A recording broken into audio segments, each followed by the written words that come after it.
Banking scheme کیسے ہوتا ہے یہ؟ کون کون اس میں اس جنگل میں پھنس جاتا ہے؟ کیسے پھنستا ہے میں آپ کو بتاتا ہوں. کچھ لوگ جاتے ہیں بیچارے آزاد ویزوں پہ and they could not survive over, کیونکہ میں نے آپ لوگوں کو بتایا کہ آزاد ویزا میں your family must be strong enough to support you. ٹھیک ہے، 1 لاکھ روپے پر مہینہ they should give you, and if ever they can give you it means they are very good enough reasonable. ٹھیک ہے، کبھی کبھار ایسا ہوتا ہے کہ آپ غلط گائیڈ لائن کی وجہ سے، غلط اسسٹنس کی وجہ سے آپ لوگ اس چیز کو اچیو نہیں کر پاتے. ٹھیک ہے، سو دا فیکٹ اباؤٹ دس ہوتا کیا ہے، کسی روم میں 10 لڑکے رہ رہے ہیں، one of them would say کہ میں پرماننٹلی پاکستان جا رہا ہوں.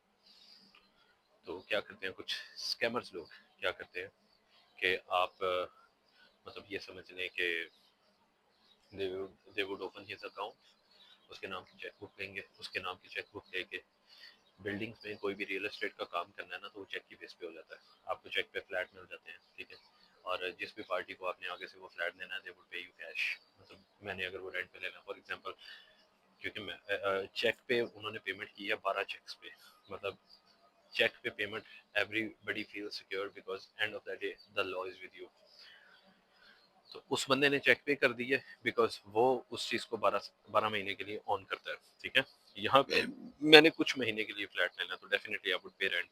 ٹھیک ہے، تو مجھ سے رینٹ کیش پہ چلا جائے گا. اب ہوتا کیا ہے، وہ ایک بندے کو کہتے ہیں کہ آپ کا تقریباً 25,000 ریال کا چیک ہوگا 1 سال کا، مطلب 2,000 کے 12 چیک. ٹھیک ہے، آپ کا دلوا دیں گے، آپ کو ہم 1,500 ریال دے دیں گے. وہ لڑکا بےچارا کہتا ہے ٹھیک ہے، اس لڑکے کے چیک چلے جاتے ہیں، ان لوگوں کو فلیٹ مل جاتا ہے. اب اینڈ آف دا ڈے اس لڑکے کا پھٹا گول. ٹھیک ہے، اور وہ جو کیس ہوتا ہے نا چیک باؤنس ہونے کا، اس کو بولتے ہیں civil case. That's not criminal case, it's a civil case. Civil case کا مطلب ہوتا ہے پے اینڈ گو. ٹھیک ہے، کہ آپ کا پیسوں کا کوئی لین دین ہے اور اس میں بینک آپ کے اگینسٹ کھڑا ہو جاتا ہے. ٹھیک ہے، لا بھی آپ کے اگینسٹ چلا جاتا ہے because you have done some thing wrong. اور ایکچولی میں ایسا ایک لڑکے کے ساتھ ہو چکا ہے، اور یہ میں ریئل واقعہ آپ کو بتا رہا ہوں. اس لڑکے کا تقریباً 2600 کے تقریباً 6 چیک دلوائے گئے. اور پچھلے فرائیڈے، مجھے ڈیٹ نہیں ایگزیکٹلی یاد. ٹھیک ہے، پچھلے فرائیڈے آپ یہ سمجھ لیں کہ جس دن آپ یہ ویڈیو دیکھ رہے ہیں اس سے پیچھے جو بھی فرائیڈے آئے گا. ٹھیک ہے، اس فرائیڈے کو اس بیچارے کی فلائٹ تھی. 9 فروری کے اس کے چیکس تھے. ٹھیک ہے، due to not available of cash, ان لوگوں کے پاس پیسے کیش اویلیبل نہیں ہوئے، پیچھے سے اٹھا لیے، کھا پی لیے، کیونکہ ان کی تو جوتی کو پرواہ نہیں کو مر جائے وہ روڑ جائے.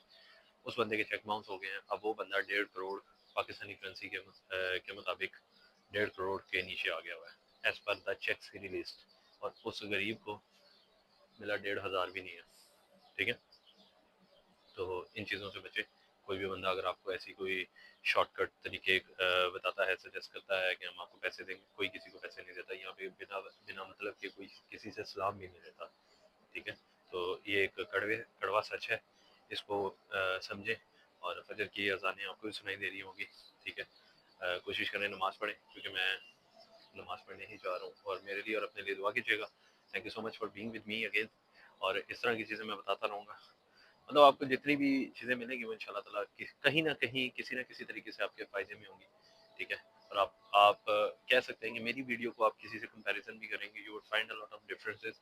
کیونکہ میں ویوز کے چکر میں نہیں ہوں، میں صرف یہ چاہتا ہوں کہ آپ لوگوں کا فائدہ ہو جائے کسی نہ کسی طریقے سے. ٹھیک ہے، اور مجھے اگر ویوز لینے ہوں تو I do have a lot of short cuts. میں پیسے اسپینڈ کر سکتا ہوں، میں ننگی لڑکیاں نچوا سکتا ہوں، میں ننگی لڑکیوں کو دکھا سکتا ہوں. ٹھیک ہے، I could do like home vlogging, کسی کی بہن کو دکھا دوں، کسی کی ماں کو دکھا دوں. بٹ مجھے وہ چیز نہیں چاہیے. I need very clean community. And thank you so much, really appreciate. نماز پڑھ کے سوئیے گا. Thank you.